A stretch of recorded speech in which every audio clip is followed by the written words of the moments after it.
Hello, everybody. Welcome to the Ethics Experts. If it's your first time joining us, welcome. And if you are a returning subscriber, hello, friend. Good to see you today. Hope you have an amazing day. Really hope you have an amazing day. You see what happens on the Ethics Experts? When you subscribe, you get a bonus greeting on every single episode. So hit that subscribe button. We are here today with the one, the only compliance evangelist, Tom Fox. How you doing, Tom? Great. Thanks, Nick.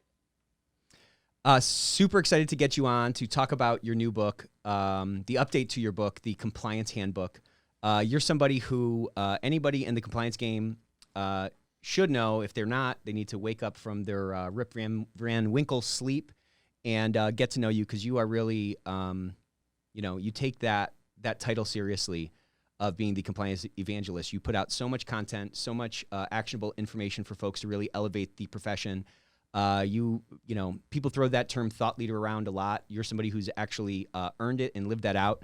So really excited, learned so much from you, really excited to get you on to kind of pick your brain about this newest endeavor, this newest labor of love that you've been working on for the past few months. Great. Looking forward to it. Thanks. So why don't we just dive in, Tom? Why don't you talk to us a little bit about the book itself for those who haven't heard of it or who haven't purchased it? What was the motivation behind, writing it? Sure. So the original Compliance Handbook, I finished it up in December of 2017. It was published in May of 2018.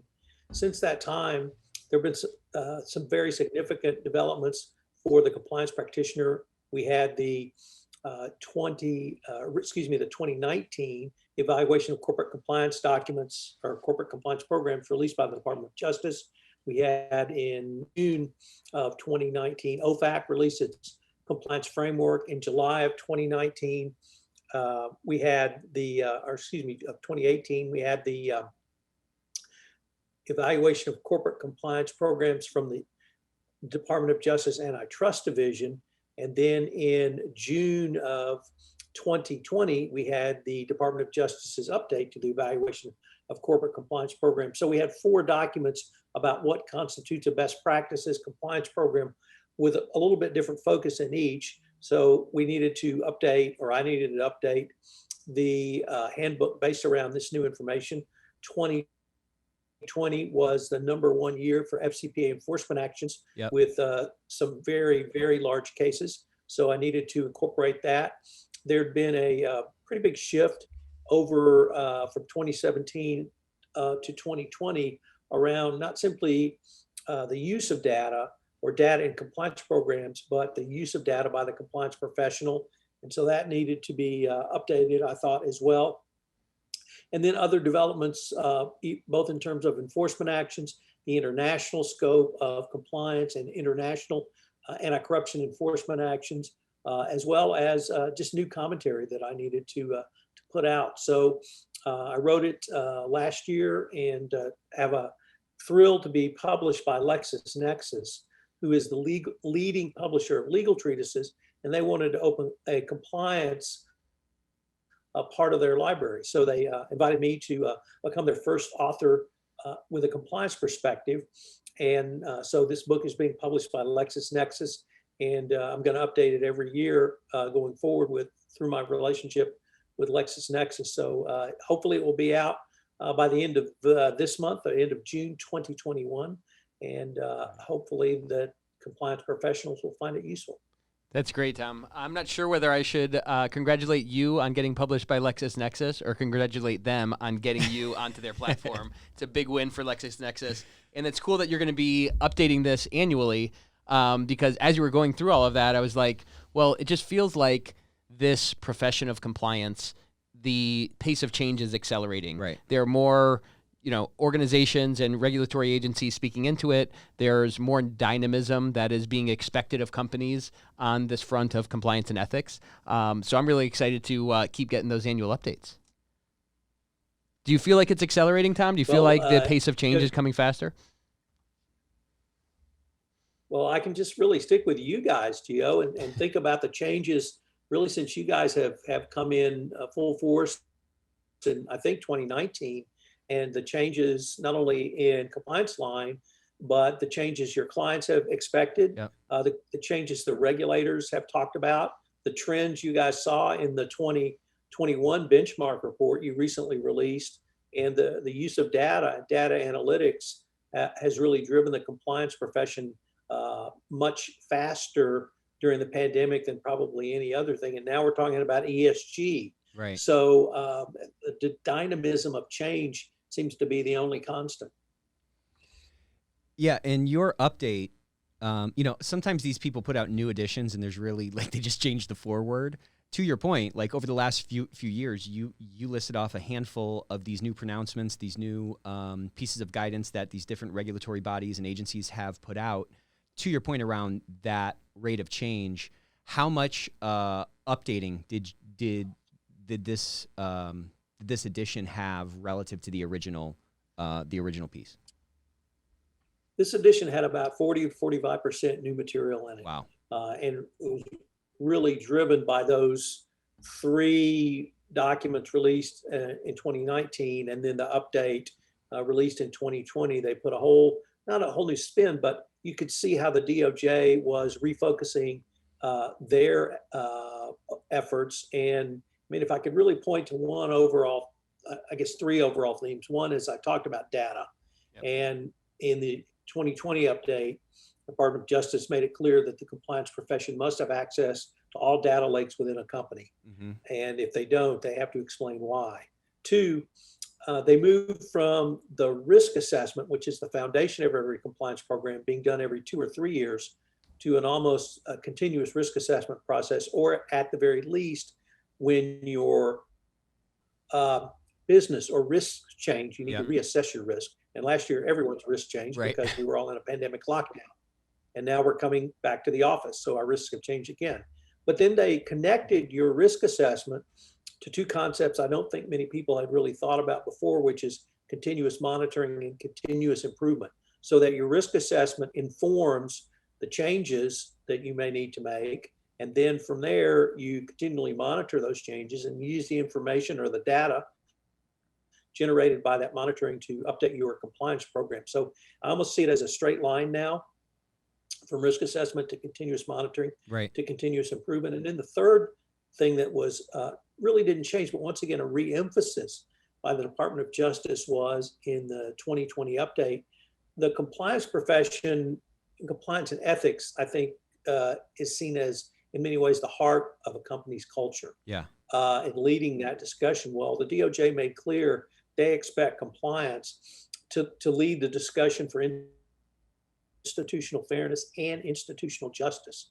And once again, that's not a new concept, but it's something, a re-emphasis by the DOJ. And that's what leads me to now articulate over the past couple of months that compliance needs to lead the ESG discussion. 100%. They need to lead the ESG effort. Right. And we, and I say you and I, and the 3 of us need to lead that effort, each from our different perspectives. You guys as a product and service provider, and myself as a commentator, we need to make sure compliance is leading the effort. And then we need to give our customer base, the compliance professionals, those tools to really continue to build an ESG structure, policies and procedures, and then report on that to now multiple stakeholders, not simply the shareholders. Yeah, that's great. Yeah, I mean, it's really interesting because a lot of those things that you brought up, if we kind of step out of the functional continuous monitoring and stuff like that, those issues of culture and justice and fairness, they've kind of always been within the realm of influence of compliance, but at times they've been a jump ball based on, the culture of the company or their org structure or whatever it is. And with some of these developments, I think a lot of them are, they're predictable or they're natural developments, but the DOJ or whoever it is kind of giving the ball to compliance and saying, all right, well, you all need to make sure this happens. Other people care about it and you can collaborate, but also you're kind of on the hook for it. And I imagine we're going to see that develop over the next several years in this ESG discussion. Yeah.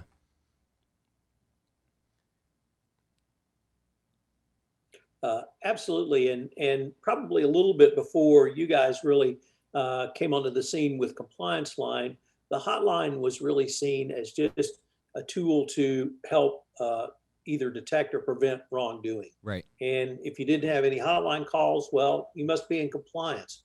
Well, those notions, I think, have now been disabused. But I think properly seen, the hotline is a way to create an entire culture of speak up. Right.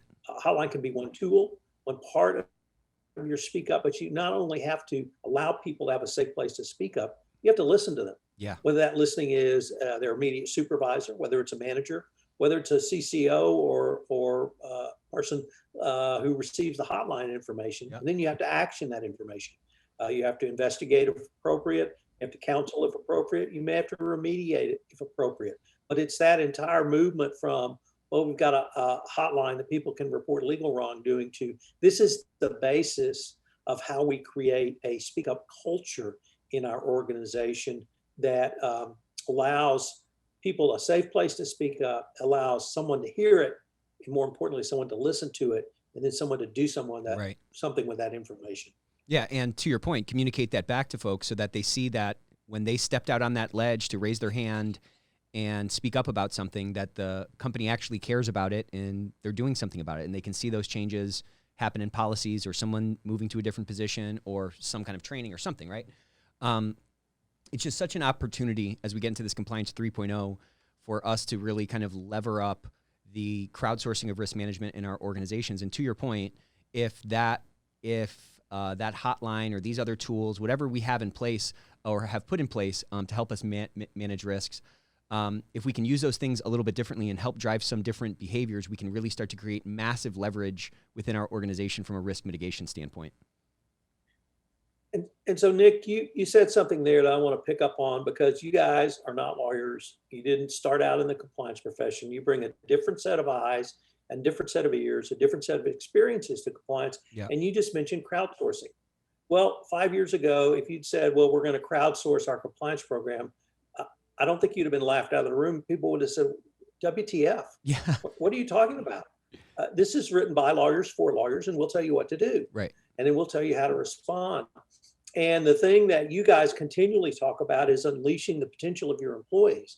Well, if you can evolve your compliance program to a speak up culture and with institutional justice and institutional fairness, you essentially can crowdsource your company's culture so that the frontline employees are coming up with the ideas Yep. to sell better, sell more efficiently, and create greater ROI, all while doing business ethically and in compliance. You got it. Yeah. That was said beautifully. Yeah, it was great. I mean, that's the dream, right? And to, draw an exaggeration for distinction, there's one type of approach to build a straw man where compliance is just the lawyers and the executives making sure that they're covering each other's backs. And what we're talking about, whether, using crowdsourcing, taking care of that fairness and that justice, is compliance is for the entire company, right, for all employees. Compliance is culture. And I think specifically within the hotline, there are angles on this in your policies and your training and all of that.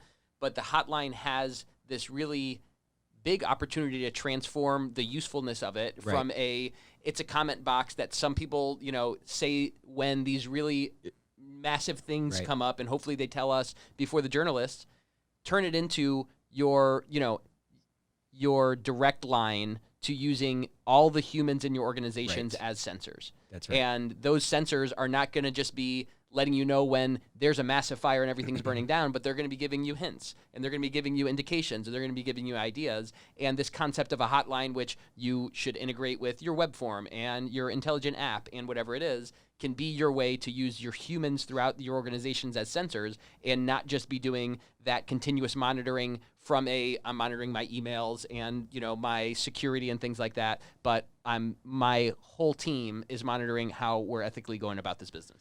Yeah, and Tom said something interesting, which I think dovetails perfectly into what you just said, that ESG only makes sense for compliance to handle and to spearhead because it's this culture piece, because it's the circulatory system of the organization, because it's meant to coach the different departments and the different groups within the company that have those different challenges and different dynamics and pressures and stuff like that. And you had said an analogy last week when we were talking about ESG that it's, to the extent that an organization is about to go out and get an ESG person when they already have a compliance team in place, it's kind of akin to you running a bakery, and you're already making dinner rolls, and you're making bread, and you're making cookies and croissants, and the boss says, we need to get a pastry chef in here to cook. It's like, well, I'm already baking all of this stuff. I can also bake this thing. I already have all the ingredients for it and so forth. Yeah. And compliance has this unique position or this unique ability or skill set to translate vague or legal written regulations into actionable steps for the sales folks, for the production folks, and so forth. And the ESG initiative broadly is at sort of a more nascent stage of that broader process in general. So I love that you said that, Tom. How much time did you spend on the book on ESG, and where do you think, 5 years from now, if you compared the sixth edition of your book to this edition, where do you think you'll see more overweight for like ESG type discussions and how that kind of begins to really grow together or get grafted onto the compliance vine? So my final chapter of the book, it's very biblical. I have 12 chapters, and the 12th chapter is really looking down the road, and that's where I focused my comments around ESG. But where I see us, 5 or even 10 years down the road as ESG, because let me just back up and pick up something you said, Gio, which is that you want the hotline report to come in the way you phrased it, so they don't call a journalist. And I was really intrigued by that. You didn't say don't call the regulators. You didn't say don't call the Department of Justice. Yep. You are, I think, correctly articulated. Your biggest risk is reputational risk. Yep. And whatever you may pay in an investigation, wherever you may pay in a fine, will pale besides the hit your stock price takes. Yep. If you're a public company. So that risk is the biggest risk. And I think you correctly identified that's the reason you have to have these sensors in place.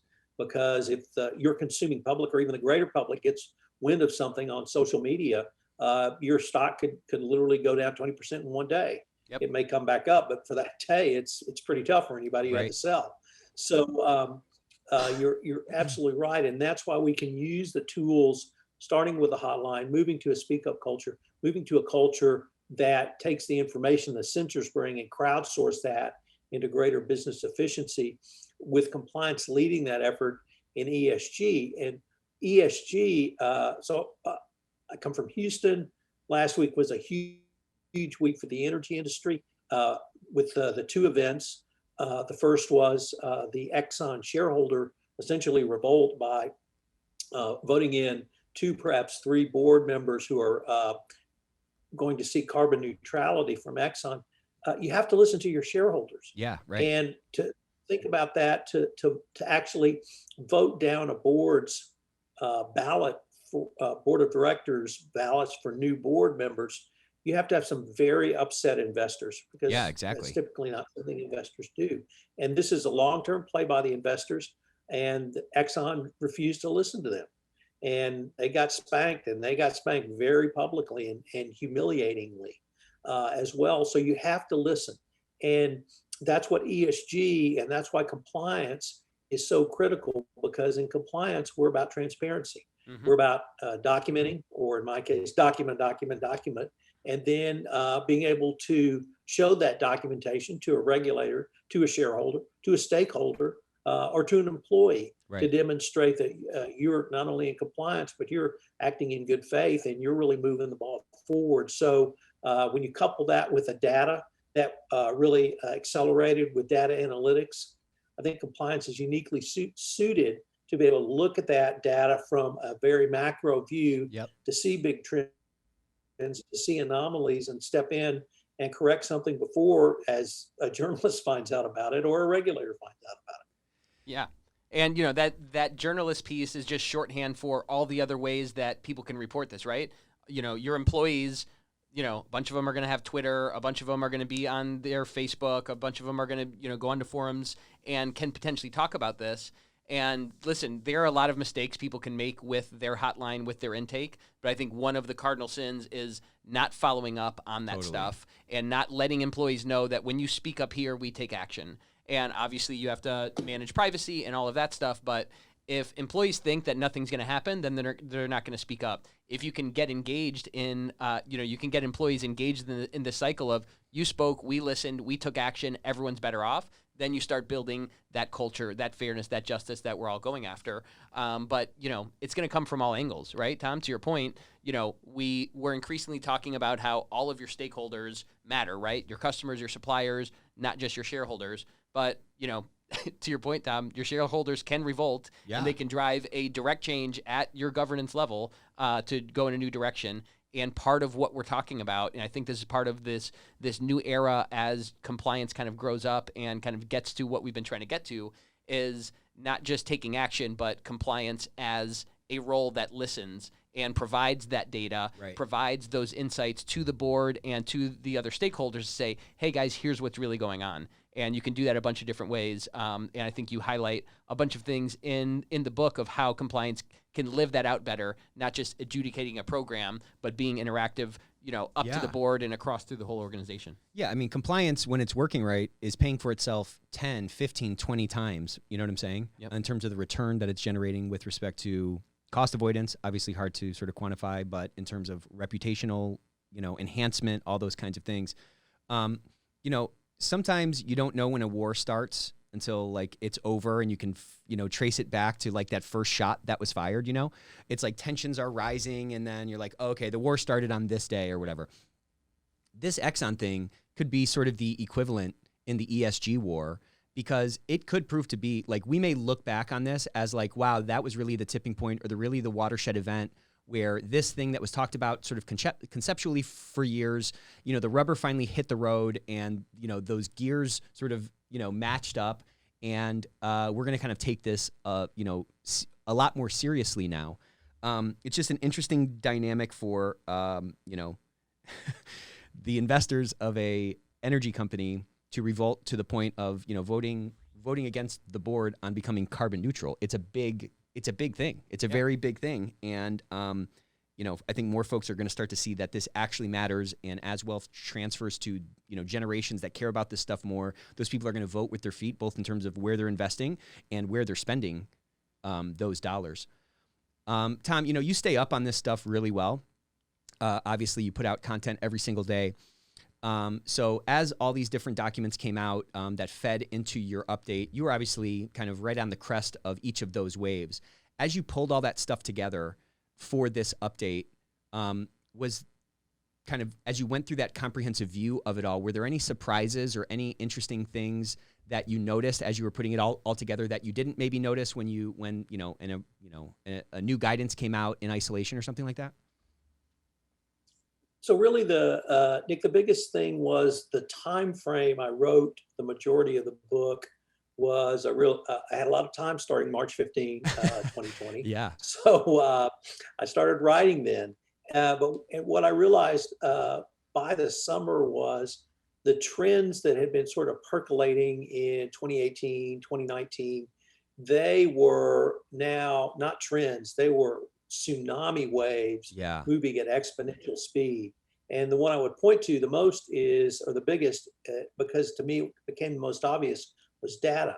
Mm-hmm. When we coupled that with the June 1, 2020 evaluation of corporate compliance programs update from the Department of Justice, which specifically said that compliance must have access to the data and then directed us on how to use that data, it was clear that something had changed. Mm-hmm. And I guess for me, the biggest change was the speed in which things changed during the pandemic. It wasn't so much the information that had been percolating around, but really we had to do things differently. Companies had to sell differently. They had to invest in personal protective equipment. There was now government monies available in PPP loans. And so things changed so quickly, really because we had to.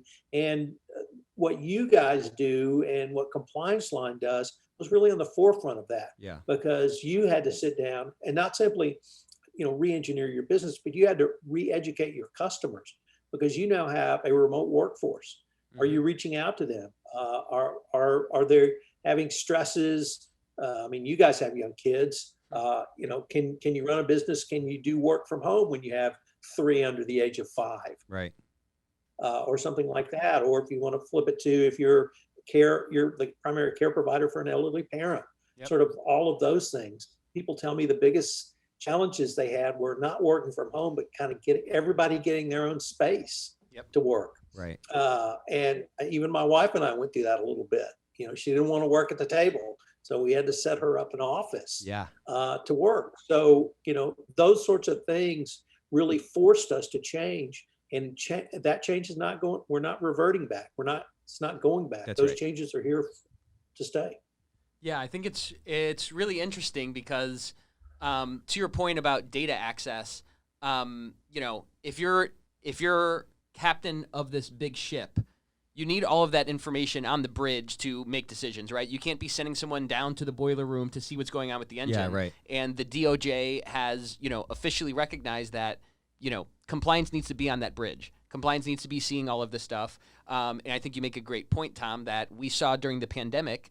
Listen, who knows what the next, black swan event is going to be that, sends a bunch of cultures and compliance programs into tumult. But we all recognize that we can't just be the auditors who come do a sweep a year later and say, hey, how did that stuff go? We need to be getting real-time access. I think we've seen that in our business. We've seen the importance of those dashboards and people, getting APIs in, for all of their different systems tied together. And we do a lot of that, what we call GRC data enhancement, because it's just it's what people need to, you can't be driving looking in the rearview mirror, and that data access is essential. And I love, Tom, how in your book, you don't just kind of talk about the philosophy of this. You don't just talk about the regulations. You give people a bunch of really actionable things to say, hey, you know what? You don't have to wait until you have another $200,000 to spend on this. Here's something you can do. Take a step forward. Do this. It's not going to cost you a bunch, but just pay attention to this and start getting sharp on it. And I think that you are helping us as a compliance profession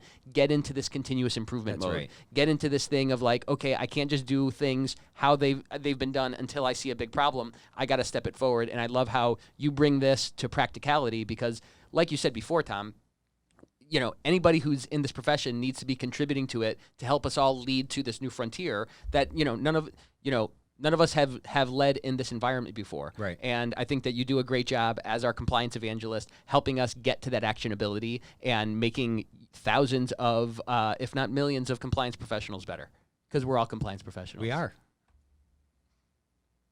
And that really, Gio, speaks to one of the things that I think is a real strength of the book, which is the structure. Yep. Because, as I said, there's 12 chapters, and in each chapter, there's 20 to 25 different topics.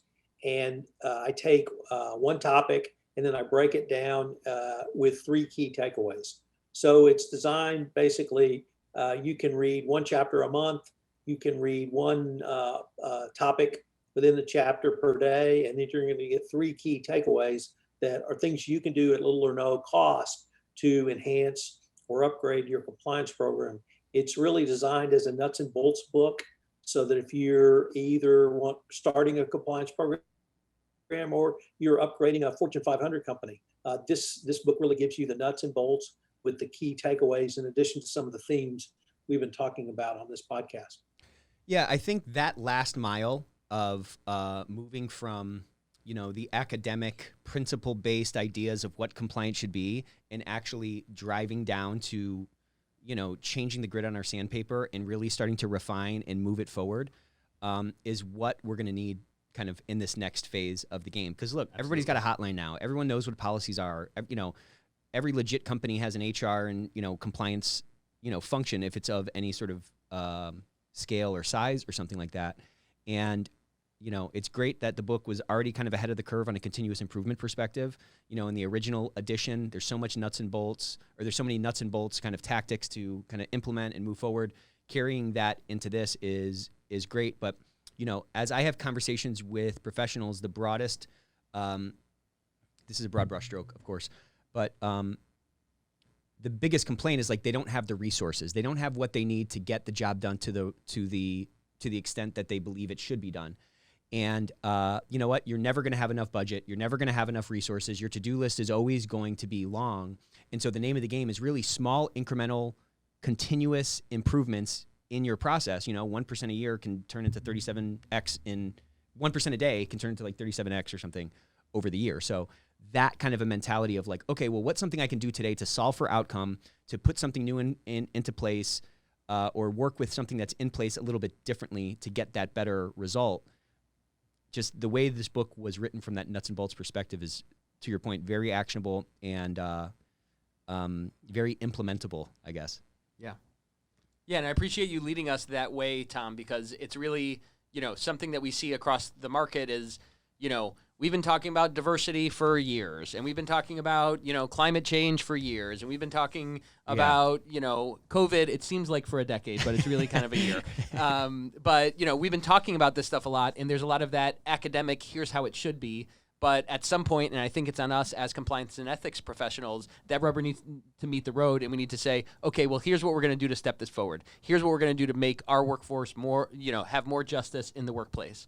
And I think you help us figure that out by saying, hey, do you want to dig in on this chapter? By the way, you could also read a chapter a week and get it all done in a quarter and do 4 a year. So maybe think go about through it taking 4 that. times. Yeah, 4 times before the next one comes out. It's a good point. No, but I love that, you could read it, or you can use it as a reference and say, okay, you know what, this month, hey, team, we're going to really sharpen up on this. We're going to really get better at interacting with the board because we got to get ready for the board meeting next month. So let's dig in on that, and you can dig into those, those actionable steps. And I just really appreciate how you bring it to that rather than just kind of waxing poetic. So, I mean, one example is, if I can pick up from that, Gio, which is if you want to crowdsource an idea, how can you do that? Well, almost every corporation now has an internal Twitter function, whether it's called Yammer, whether it's called Chatter, whatever it may be called. Well, start a compliance Jammer session once a month. Whether you call that classroom time, office hours, or meet your compliance officers. And then from there, start asking questions. What would you like our code of conduct to be called? Right. That's exactly what Louis Sapperman did when he was at Dun & Bradstreet, and they were in the middle of an FCPA enforcement action. And enough people wanted the code of conduct to be called Do the Right Thing. So they named the code of conduct Do the Right Thing. The cost to him for that title and that information was his time and his compliance team's time in chatter jams, meeting the employees literally across the world. But the employees became invested so much in that. So, I mean, there are things you can do that only take your time, that you can do at almost no cost. So there's lots of ideas like that in the book. And again, it's so basic, it's so simple, and yet many E&C folks end up foregoing these simple hacks that your book is, peppered with. What a way to get folks invested. It's just so simple and so easy. The title of our book, the title of our handbook came from you. I mean, it's just such a tangible way to show that I care about your voice. We want to do right by you. We're trying to serve you and give you the guidance that you need. Those little hacks just have such a massive impact on, repairing any sort of latent, E&C brand damage that has, accumulated over time. You know what I mean? Yeah, it's a lot of that. And I think, some of it's branding, some of it, may seem like a hack because it's a small tweak that can make a big impact. But I think that there's kind of a philosophy that we're growing into as a profession, that we're getting into some of these things that are a little messier, right? Like, it's not as buttoned up as I read the regulations. It says we should do this. Here's the policy now. And, I think to do a lot of these things to build the culture, to get in front of all the employees and to really be integrated, right? That's kind of a messy thing. What's going to happen? What are they going to vote for, right? Like, okay, well, I'm losing control of a little bit of this. But, this continuous improvement, this humans as a sensor, this compliance 3.0, actual effectiveness for all employees, it's going to take some of that community of, I'm going to give up some of my autonomy and I'm going to share it with you and we're going to build this thing together. I think it's in some ways different from, what compliance was doing 20 years ago, but it's also kind of that inclusion, that inclusivity that, hey, let's have compliance be part of the strategic decision that we've been going after the whole time. How do you see that developing over, the coming year until your next update, Tom? So when I started, compliance was very much written by lawyers for lawyers. Dr. No from the land of no. Then it moved to a business process where I tried to articulate this is going to increase your business process efficiency and your ROI. But I really think now, Gio, I've evolved beyond that it's not simply a business enabler, it's a part of your business process. Right. And compliance should be embedded into your business process. And if we can do that through ESG, then we can drive forward not only great financial results, but satisfying a wide variety of stakeholders as laid out by the Business Roundtable's statement on the purpose of a corporation, and kind of move the entire ball forward. So that's super interesting that you kind of talked about it that way, that compliance needs to be kind of integrated part of the business, not sort of over it or on it. And I think there's an interesting corollary in the manufacturing world. Imagine if quality control was not part of the manufacturing process and those were separate things. Well, obviously you'd have way more quality control issues, right? To the extent that quality control is influencing that manufacturing process and is there as things are coming off the line and you're sampling or whatever, you're going to dial in those tolerances a lot more, and you're going to just push out better things. So it's almost like quality control is to manufacturing what compliance is to just business in general. And as that can be integrated more, as that trust can be built with the organization, as the organization, workforce, whatever, begins to truly believe authentically that their voice matters and that the company wants to do something about it and the company wants to be the type of company that they want it to be, then you start getting a lot of that magic that does not move in a linear way. It moves in a logarithmic way or a parabolic way.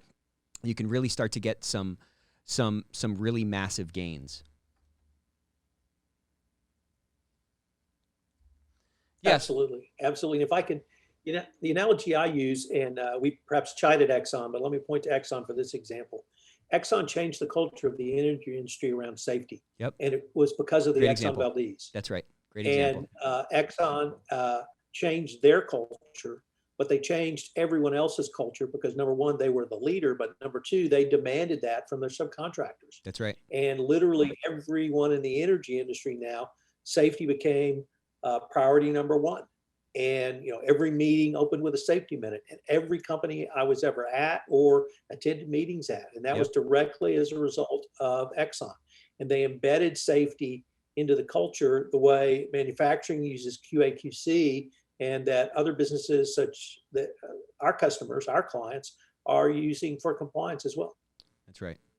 Yeah, and I think that's one of the many things that's so exciting about the path that we're forging here, right? We as a compliance profession is there's a lot of good that we can accomplish by doing this better, right? It's easy to kind of see the mountain of work ahead of us, or we have a lot of issues to handle, or we got to get this new program launched. But as we continue to make this progress, whether it comes with a little bit more budget, a little bit better continuous improvement, a little more focus on the right impacts, how great will it be as we see, just like Exxon made their entire supply chain more safety conscious, if we as a compliance profession can make the entire world of workplaces more conscious of ethics. Yeah, right. Whether that's in an ESG framework or whether that's in governance, in compliance, in regulatory issues or whatever it is.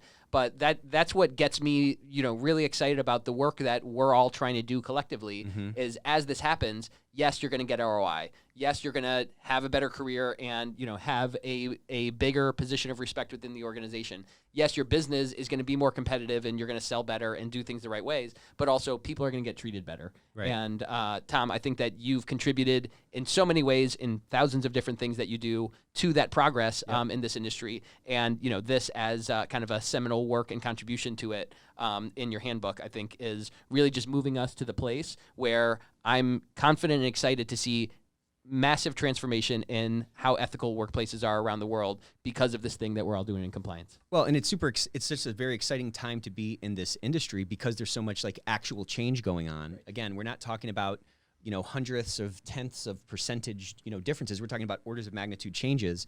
We're here for it. We're on the front edge of it, which is really fun and exciting.